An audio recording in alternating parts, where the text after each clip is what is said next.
우리가 요 근래 이 두려움이란 주제를 가지고 이렇게 말씀을 우리가 나눴는데요.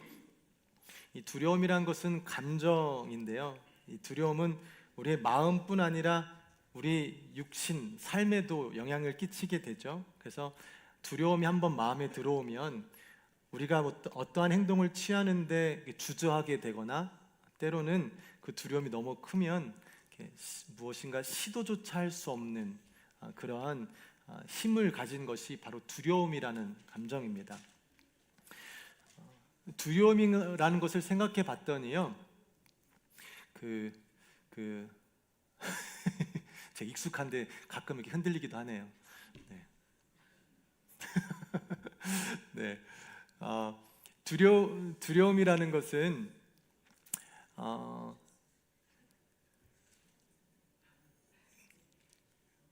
우리가 그 두려움의 대상을 알아서 그 대상 때문에 두려운 감정이 있을 때도 있지만 때로는 그 대상을 몰라서 또 두려움을 갖게 되는 경우도 있습니다. 저번에도 나왔지만 또한 두려움의 대상은 사람들마다 다 다를 수 있죠. 그런데 그 두려움의 대상은 다 다를 수 있으나 또한 공통적으로 우리가 볼 수 있는 것은 그 두려움의 대상이 어떤 것이든 그 두려움의 대상은 두려움을 가진 사람과의 관계에 빗대어서 그 두려움의 마음이 결정이 됩니다. 예를 들면 이런 거예요. 아주 힘센 사람이 있는데 그 사람이 나의 적이면 그 사람은 나에게 두려운 존재가 되겠죠. 그런데 그 힘센 사람이 나의 친구면 오히려 그 사람은 내 든든한 지원군이 됩니다. 어떤 사람은 어두운 게 익숙하고 어두운 게 좋은 사람은 밝은 것이 불편하고 어려운 사람이 있습니다. 반대로 빛이 익숙하고 빛을 좋아하는 사람들은 어둠을 두렵게 여기는 일이 있습니다. 건강도 그렇죠. 건강이란 것이 건강이 약한 사람에게는 건강이 참 두려움 대상입니다. 근데 누가 보기에도 건강하고 자신이 생각하기에도 건강한 사람들은 건강이 자신에게 자랑이 되기도 합니다. 이렇듯 우리가 그 대상과의 어떤 관계를 가지고 있느냐, 어떻게 생각하느냐에 따라서 그 두려움의 대상이 때로는 나에게 유익한 게 또 다가올 수도 있습니다. 여러분은 현재 어떤 것을 두려워하면서 살아가시나요? 어떠한 이유 때문에 그 대상이 여러분에게 두려운 대상이 되셨나요? 그 두려움의 대상이 왜 여러분에게는 친근한, 여러분과 같은 편이 되지 않고 여러분과 거리가 있는 이 적대적인 관계로 되어 있나요? 오늘 본문은 한 나라 전체가 두려움에 사로잡혀 있는 이 가나안의 사람들, 원주민들에 대해서 기록하고 있습니다. 그들은 그들의 땅에 곧 들어올 이스라엘이라는 민족, 그리고 그 이스라엘이 믿는 하나님, 그 하나님에 대해서 소식을 듣고 그 온 나라가 두려움을 갖게 되었다라고 성경에 기록되어 있습니다. 그들의 두려움이 얼마나 컸냐고 이제 성경이 기록하기를 그들은 두려워서 간담이 녹아내렸대요. 쓸개가 녹아내린 정도의 그 두려움, 정신을 잃을 정도의 두려움, 이런 두려움을 좀 갖고 경험해 보신 적 있으신가요? 좀 이렇게까지 두려움을 겪기가 쉽진 않은데 예전에 가나안 원주민들이 이스라엘이라는 민족이 곧 그들에게 들어온다라는 소식을 듣고 그들과 함께하는 신에 대한, 하나님에 대한 얘기를 듣고 이 정도로 두려움을 가지고 있다라고 성경이 표현하고 있습니다. 이 간담이 높고 정신이 잃을 정도라는 것은 비유적인 표현이겠죠. 이 표현이 무엇이냐면 너무나 큰 두려움에 자신의 힘으로는 아무것도 할 수 없이 무기력하게 있을 수밖에 없는 그 상황을 설명하기 위해서 이러한 표현을 했습니다. 근데 현실적으로 보면 가나안에 사는 원주민들은 이미 성읍도 있고 그들이 누리고 있는 것도 있고 우리가 알기로는 이 체격적인 조건도 너무나 좋아서 힘이 센 사람들이었습니다. 근데 이스라엘 민족은 누구나 알다시피 자신의 나라도 없었고 떠돌이 생활을 하며 광야에 살다가 뭐 군사적으로 강력한 힘이 있는 것도 아니고 누가 보기에도 객관적으로 그렇게 신경 쓸 필요가 없는 힘이 그렇게 있지 않은 사람들이었습니다. 그런데 그들의 삶 가운데 그들이 믿는 하나님이 그들을 통해 이루신 일들 때문에 가나안 사람들이 두려웠다라는 거예요. 그게 무엇이냐면 예전에 오래된 일이긴 하지만 40여 년 전에 이 이스라엘 백성들이 애굽에서 출애굽 나오게 되는데 말도 안 되는 홍해라는 그 강이 물이 마르는 일로 그들이 그 강을 걸어가게 돼요. 그것이 끝이 아니라 그들이 지나간 후에 그들을 잡으려고 쫓아오는 애굽의 군사들이 그 홍해의 물에 갇혀서 전멸하는 일이 있게 됩니다.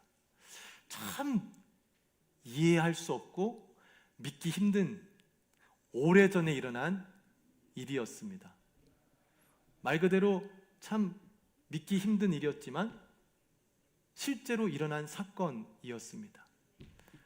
그 일이 있은 후에 그들이 40년의 광야 생활을 하고 가나안 땅에 들어오기에 앞서 또한 이 요단강을 건너면 되는데 요단강 오른쪽 편, 동쪽 편에 다른 족속들과 만나는데 이들과 전쟁을 했대요. 근데 누가 봐도 이스라엘이 질 것 같다라고 생각할 수 있지만 이스라엘이 이 강력한 두 나라를 전멸시키는 사건이 일어나게 됩니다. 말이 안 되는 정말 놀라운 일이었지만 그런 일이 사실로 일어난 거예요. 참 이해할 수는 없었지만 그 일이 사실로 일어났다고 들으니 이 소식을 들은 가나안 원주민들은 그냥 이스라엘만 보면 그냥 한 번에 그들을 물리칠 수 있을 것 같았으나 그들과 그들의 하나님이 하신 일들로 인해서 이 가나안 주민들은 두려움에 떨게 되었다 그러죠. 생각하다 보니까 연관이 되어서 좀 이렇게 연결시키는데 여러분들이 이해하시면 좋을 것 같아서 이렇게 상황을 보니까 왠지 그런 코로나 바이러스 때문에 있었던 팬데믹이 생각났던 거예요. 우리가 평소에 바이러스 하면 그렇게 아주 심각하게 생각하진 않았을 거예요. 그런가요? 그래서 일반적으로 보면 우리 미국에서 한국에서도 그런가요? 이 오초룰 아이들이 먹다가 흘리면 5초 안에 주스면 먹어도 괜찮다 하잖아요. 그게 바이러스의 움직이는 시간이 실제적으로 그렇게 느리기 때문에 진짜 그렇다고 해요. 그래서 그게 사실인지 모르겠지만 그리고 또 어른들 얘기하면 나는 옛날에 흙도 퍼먹고 살았다라고 하시면서 흙도 먹고 이렇게 자라면서 바이러스의 존재는 알지만 바이러스가 그렇게 크게 실제적인 영향을 끼치지 않았기 때문에 어느 정도 무시하고 살았죠. 근데 코로나 바이러스라는 게 있다네요.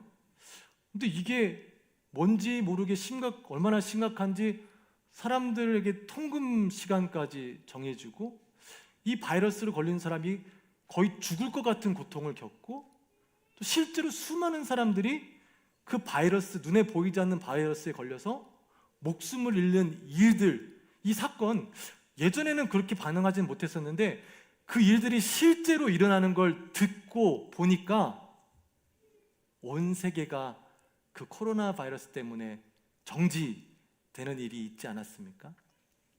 아마 이러한 느낌의 일이 가나안 원주민들에게 있었던 것 같아요. 그렇게 신경 쓰지 않았던 이스라엘 백성들이었는데 그들을 통해 일어나는 일들을 직접 듣게 되니 그들의 마음 가운데 아무것도 할 수 없는 이 어려움을 그들이 경험하고 있었습니다.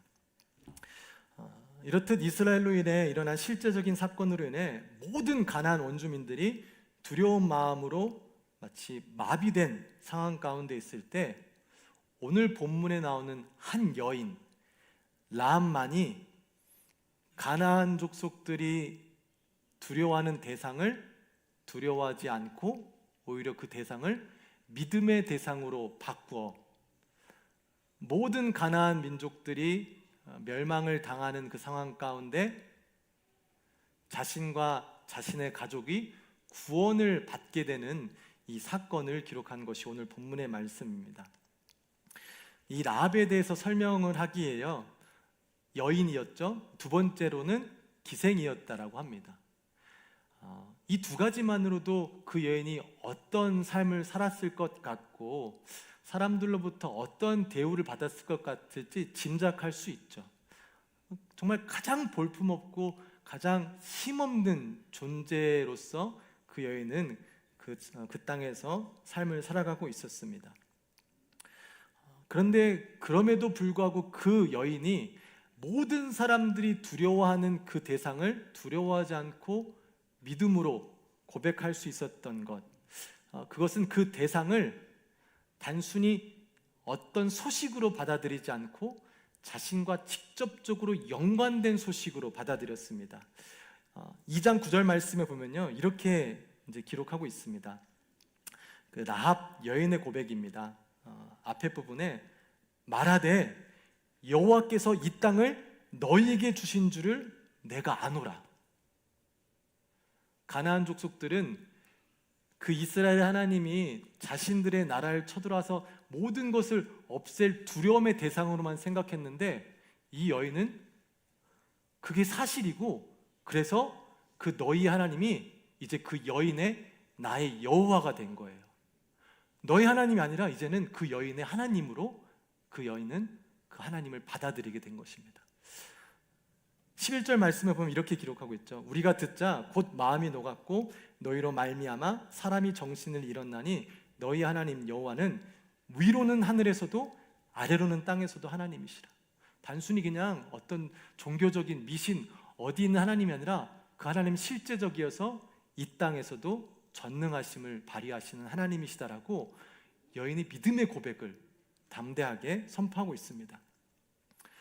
성경에서 그 어느 누구와도 견주어도 뒤지지 않는 믿음의 고백을 이 이방 나라 여인 기생이 선포하고 있었습니다.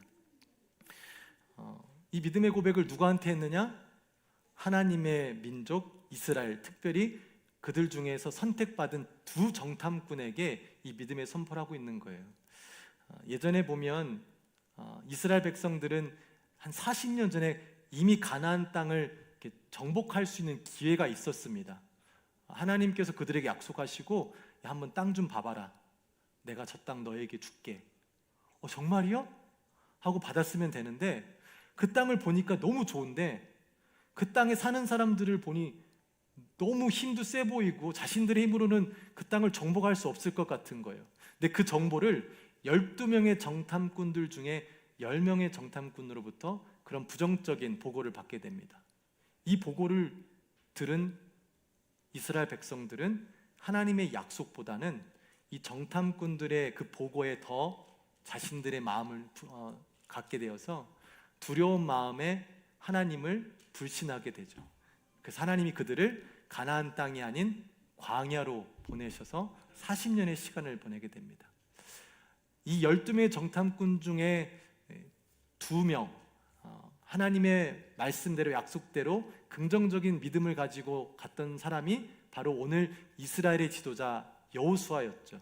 그래서 여호수아는 이 정탐꾼의 중요성을 누구보다도 잘 알고 있었어요.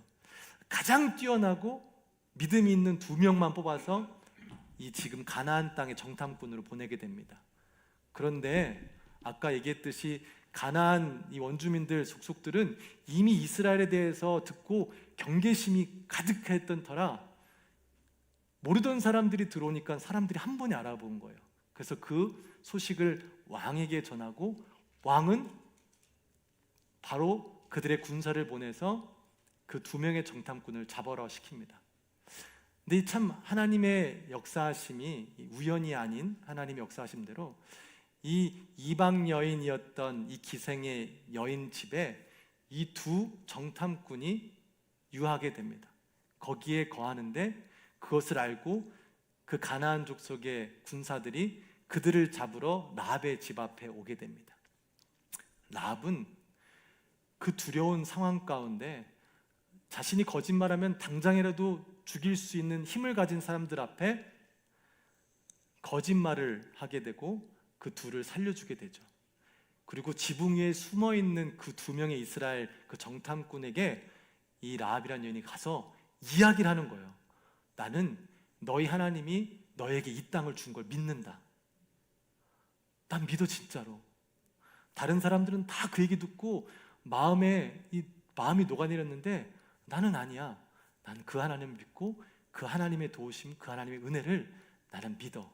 그래서 나는 그 은혜를 반응하여서 너희에게 이러한 일을 행한다라고 믿음을 고백하고 있습니다.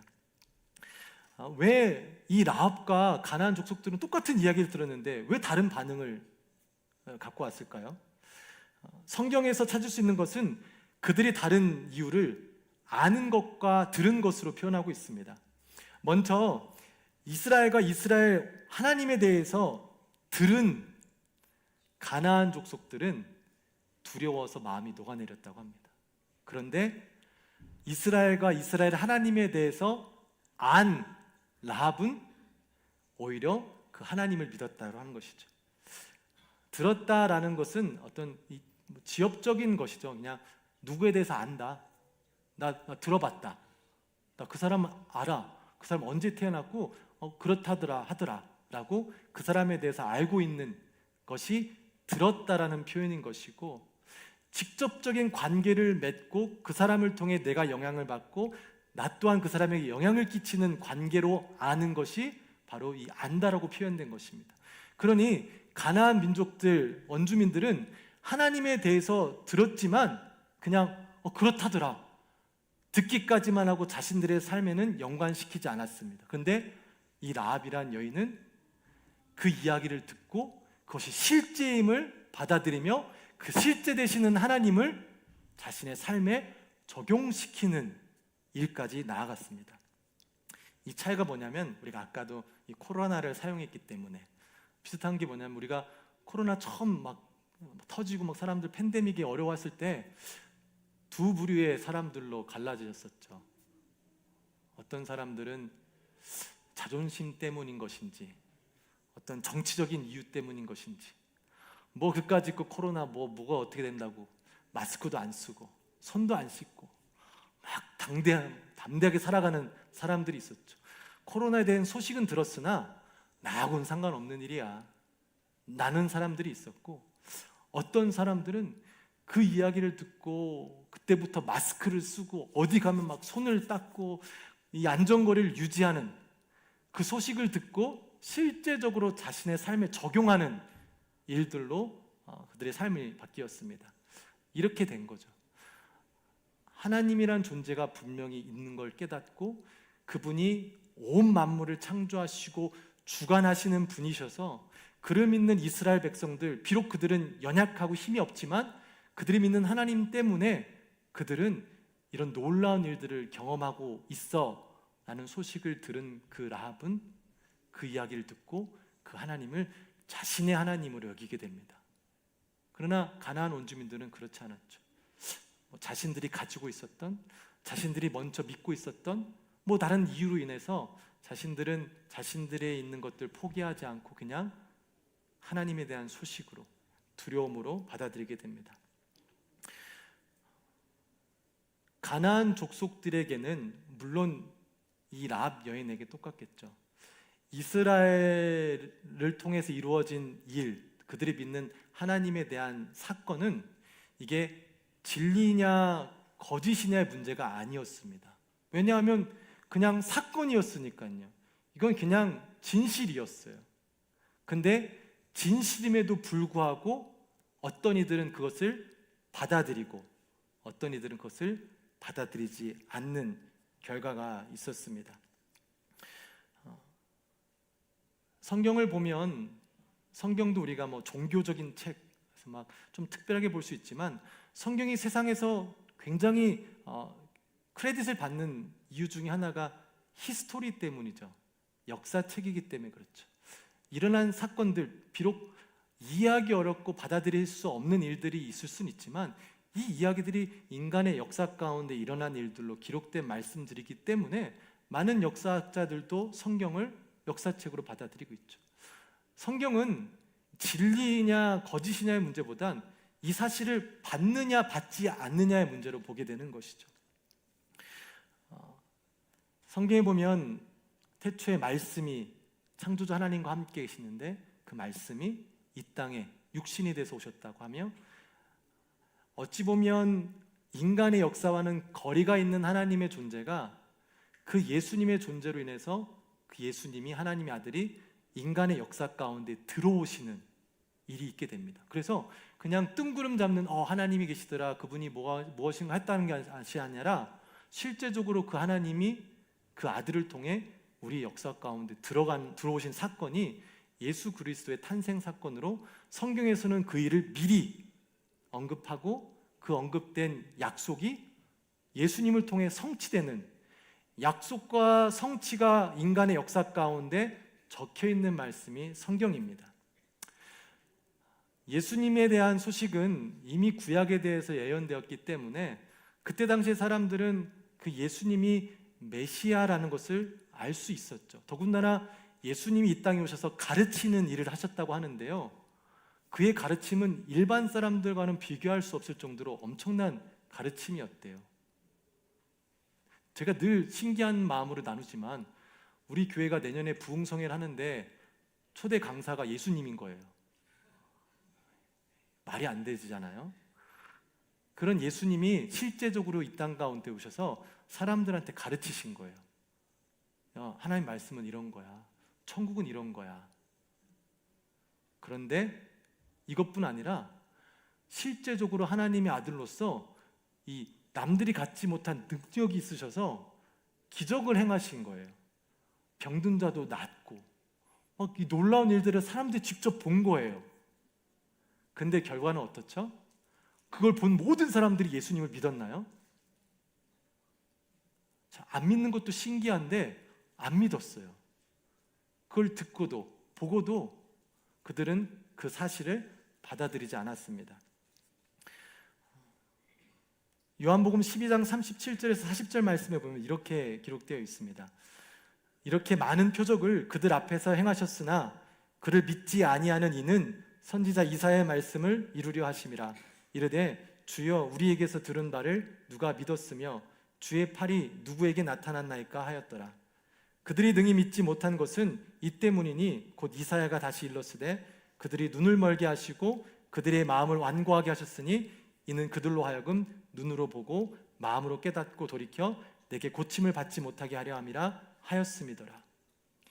성경에는 아무리 진림에도 불구하고, 복음이 진림에도 불구하고 그것을 받아들이는 것은 우리의 어떠한 노력과 뛰어남이 아니라 하나님이 주신 은혜라고 말씀하시는 거예요. 생각해보면 그래요. 다들 예수님 믿는 분들이 계시면 각자의 간증이 있어요. 나는 이래서 예수님을 만났어. 나는 성경 공부를 열심히 하다 보니 이건 정말 사실일 수밖에 없어. 예수님 믿었어. 나는 기도하는 중에 예수님이 사실이라는 것을 나는 마음 가운데 감동이 돼서 믿게 되었어. 여러 가지, 나는 어렸을 때 누구를 만났는데 누구에서 그랬어. 다 간증이 있어요. 근데 그렇다면 여러분이 경험한 그 간증대로 다른 사람이 그 길을 걸으면 그 사람도 예수님을 만날 수 있나요? 없어요. 내가 이렇게 예수님을 만났다고 반드시 저 사람도 나랑 똑같은 길로 예수님을 만날 수 없을 수 있습니다. 나는 성경의 공부를 통해서 예수님을 만났지만 누구는 성경 공부를 아무리 해도 예수님을 못 만날 수도 있어요. 누구는 성경 공부를 하다가 예수님을 떠나는 사람도 있어요. 우리가 예수님을 믿은 건 내 삶에 보면 어떠한 일이 있어서 믿은 것 같지만 그 일이 문제가 아니라 그것을 통해 하나님을 알게 하고 복음을 받아들이게 된 것은 하나님이 주신 은혜이기 때문에 우리가 예수님을 사실로, 복음을 사실로 받아들이게 된 것입니다.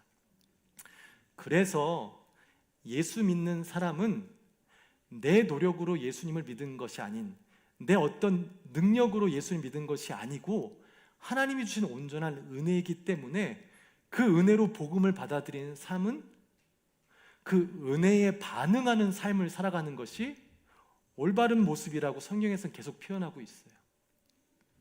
거저 받은 사람이라서 그것을 내가 주체할 수 없이 은혜를 나누는 사람이라고 하는 거예요. 하나님을 믿었으나 그의 삶이 빛나지 못하고 그의 삶이 은혜가 흘러넘지 못하는 사람들이 누구였죠? 바리새인들이었죠. 내 노력으로 하나님의 율법을 공부하고 암송하고 그 율법을 지키면서 내가 수고하여서 하나님을 알아간 사람들에게는 하나님의 은혜로 하나님을 안 것이 아니라 내 노력으로 알았기 때문에 하나님의 은혜가 멈춰 있지 않아서 자신들의 삶에 그 은혜에 반응할 힘이 없었어요. 자신만 잘 살면 됐어요. 자신하고 맞지 않는 사람들하고 불편한 사람들하고 살지 않고 그들을 정죄하면 됐어요. 그런데 하나님의 은혜로 예수님을 믿게 된 사람들의 삶은 이 모든 것이 하나님께서 나에게 주신 은혜이구나. 그 은혜에 반응하면서 자신도 다른 사람들, 나와 같이 아무런 자격이 없고 능력이 없고 부족한 사람들에게 내가 받은 은혜대로 그 은혜를 나누는 삶을 살게 됩니다. 바로 이 보잘것없는 이방 여인 기생이 이 은혜를 받음으로 자신이 자신의 가족을 살리는 일의 핵심 요소가 됩니다. 그 여인을 통해 그 가족이 이스라엘이 그 땅을 점령할 때 그들을 살려주는 은혜를 경험하게 됩니다.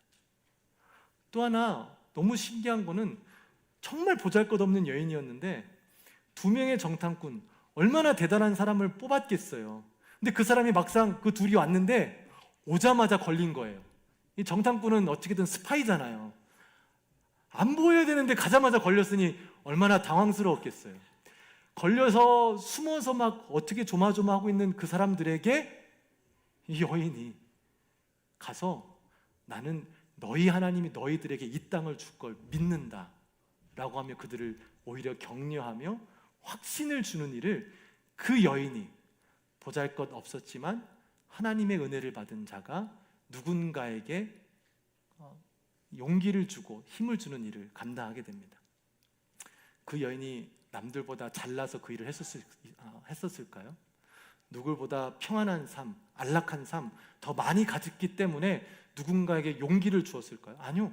아무것도 없었는데도 하나님이 주신 은혜를 깨닫고 나니 다른 누군가에게 격려해주고 은혜를 나누는 존재가 되었습니다.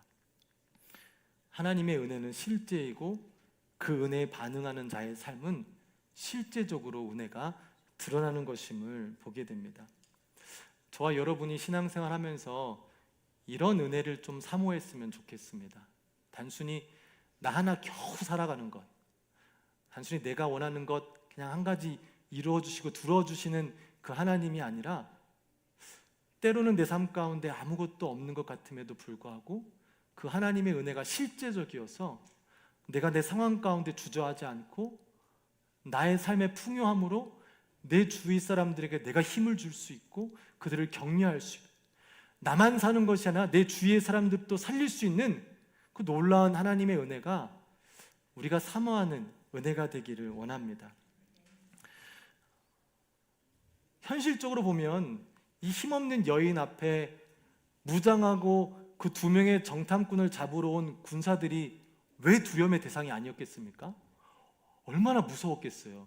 여러분 그냥 생각해 보세요. 갑자기 어느 날 누가 막 초인종을 막 누르는데 문을 열었더니 경찰 4-5이 막 여러분 앞에 딱 서 있다고 생각해 보세요. 나는 아무 죄를 짓지 않았어도 가슴이 막 덜컹할 거잖아요. 왜? 뭐지? 아무 힘도 없는 여인의 집에 군사들이 무기를 들고 찾아온 거예요. 실제적인 두려움의 대상들이었어요.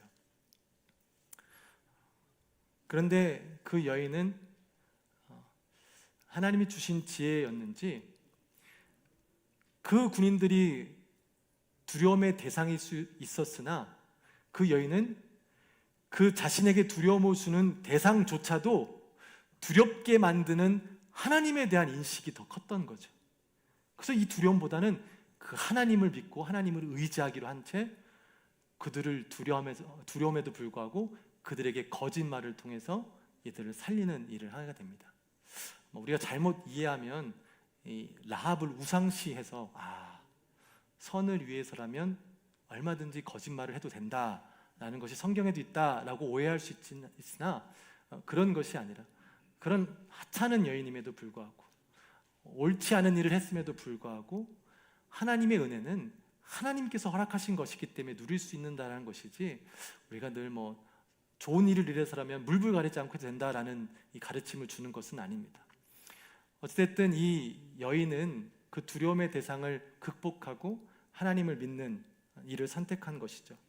그의 제한된 삶 가운데 올바르고 더 가치 있는 것을 선택하는 일을 올바른 지식을 통해, 실제적인 은혜를 통해 결정하게 됩니다. 신앙생활 하다 보면 가끔, 저도 그렇지만 뭔가 좀 이렇게 한쪽으로 치우치는 경우가 있어요. 물질도 악하고 아무것도 아니고, 세상의 어떤 스펙이나 이런 것들 아무것도 아니다. 왜 아무것도 아니겠어요? 세상에 물질이 없으면 죽어요. 돈이 없으면 죽어요. 먹을 게 없어서 굶어 죽는 사람이 있어요. 왜 그것이 아무것도 아니겠어요? 실제적으로 두려움의 대상인 것이죠. 여러분의 스펙 왜 아무것도 아니겠어요? 여러분이 그런 스펙이 있으니까 지금 이 자리에 있는 것 아니겠습니까?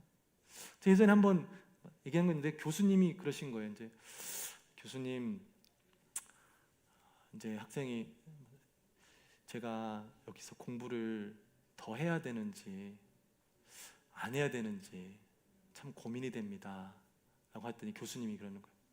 그거 하기 아무것도 쓸데없어. 필요 없어. 자기는 가져놓고 필요 없다는 거예요. 자기는 가져서 교수도 되고 자기가 할 거면서 필요 없다라는 거예요. 그렇지 않죠.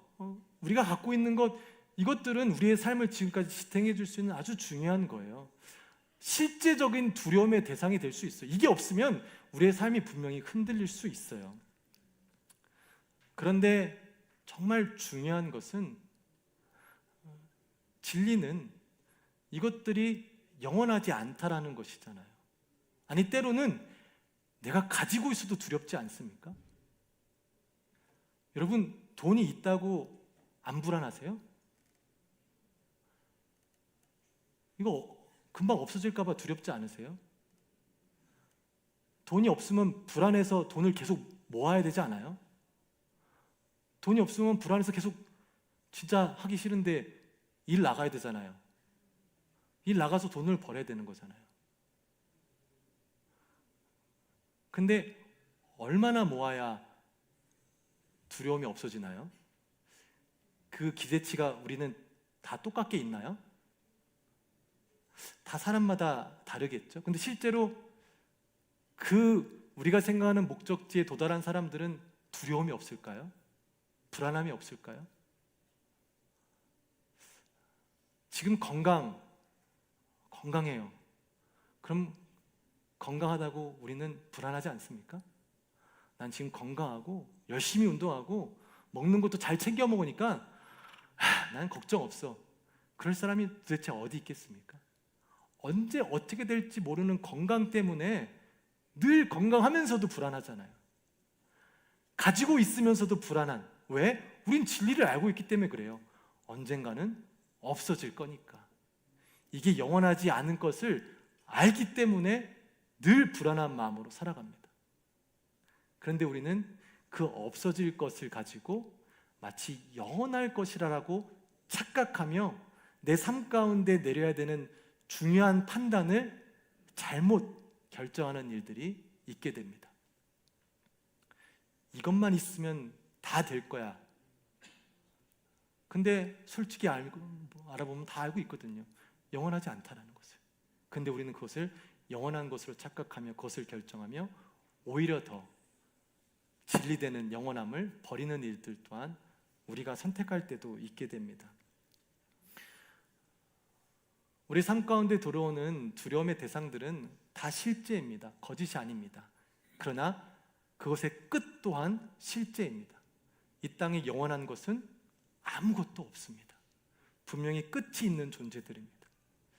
우리의 삶 가운데 때로는 끝이 없는 존재와 끝이 있는 존재를 우리가 비교해야 될 상황이 있으면 우린 당연히 영원한 것을 선택해야 되는 지혜가 있어야 될 줄 믿습니다.